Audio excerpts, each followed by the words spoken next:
पोपटलाल पूरे दिल्ली शहर में बड़ी बड़ी डींगे मारने के लिए प्रसिद्ध था।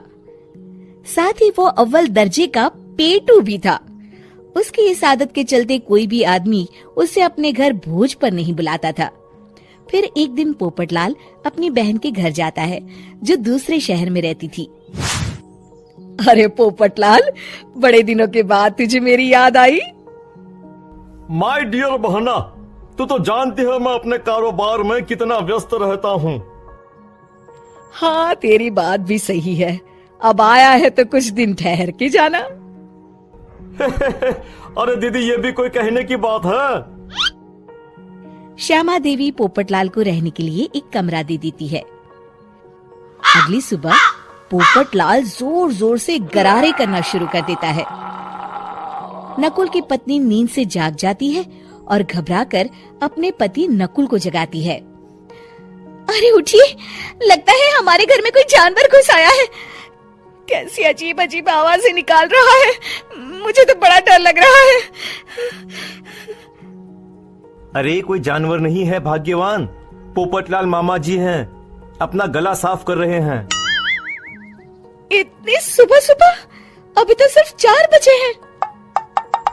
मामा जी इसी तरह से जल्दी उठ जाते हैं। अच्छा, ठीक है। नकुल की पत्नी जैसे ही सोने लगती है और जल्दी नाश्ता भी करते हैं। क्या मतलब? मुझे अभी उठ के उनके लिए चाय नाश्ता बनाना पड़ेगा?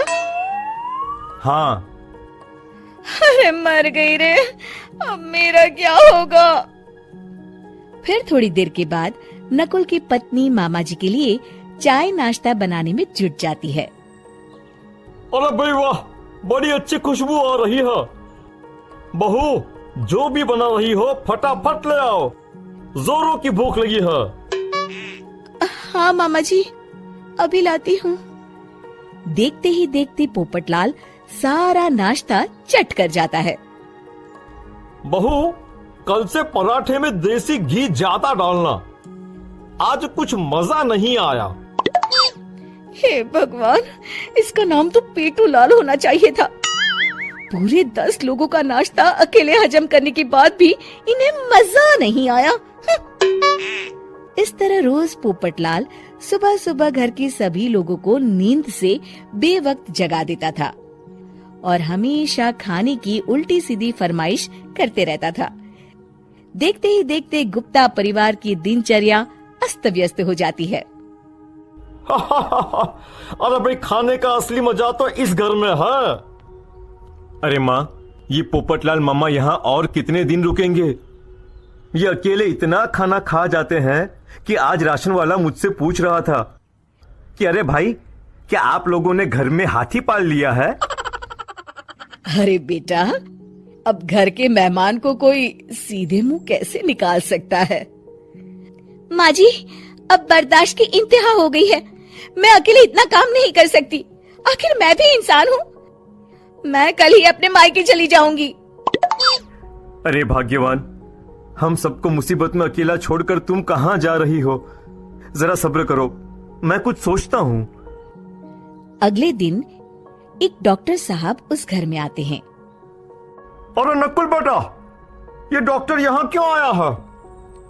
अरे मामा जी, माँ की तबीयत बहुत खराब है। तबीयत तो खराब होगी ही, तुम लोग उल्टा सीधा खाना जो खाते रहते हो। देखो नकुल, मैं तुम्हारा फैमिली डॉक्टर हूँ, इसलिए आज से मैं जो कहूंगा तुम सबको वही खाना रोज खाना पड़ेगा।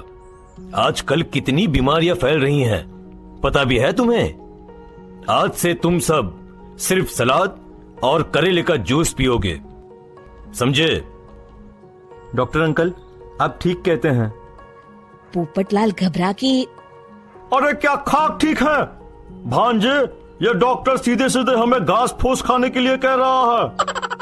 अरे मैं कहता हूँ भगा इस डॉक्टर के बच्चे को यहाँ से। अरे मामा जी, डॉक्टर साहब ठीक ही तो कह रहे हैं। इसी बहाने आपका इतना बड़ा पेट जो बाहर निकला हुआ है वो अंदर हो जाएगा। इस तरह गुप्ता परिवार रोज खाने में सिर्फ सलाद खाना शुरू कर देता है। बेचारे पोपटलाल का बुरा हाल हो जाता है। ये लीजिए मामा जी, ताजा ताजा करेले का जूस। अरे नहीं नहीं बहू, मैं मरने से पहले मरना नहीं चाहता। मुझे तुम लोग माफ करो। यह भेड़ बकरी वाली जिंदगी तुम लोगों को मुबारक हो। मैं तो चला यहाँ से। पोपटलाल अगले दिन ही घर छोड़कर चला जाता है। क्यों बेटा नकुल, मेरी अदाकारी कैसी थी? मजा आ गया डॉक्टर। आपने तो बॉलीवुड के कलाकारों को भी मात कर दिया। आपको तो ऑस्कर मिलना चाहिए। बेटा ये थोड़ा ज्यादा हो गया।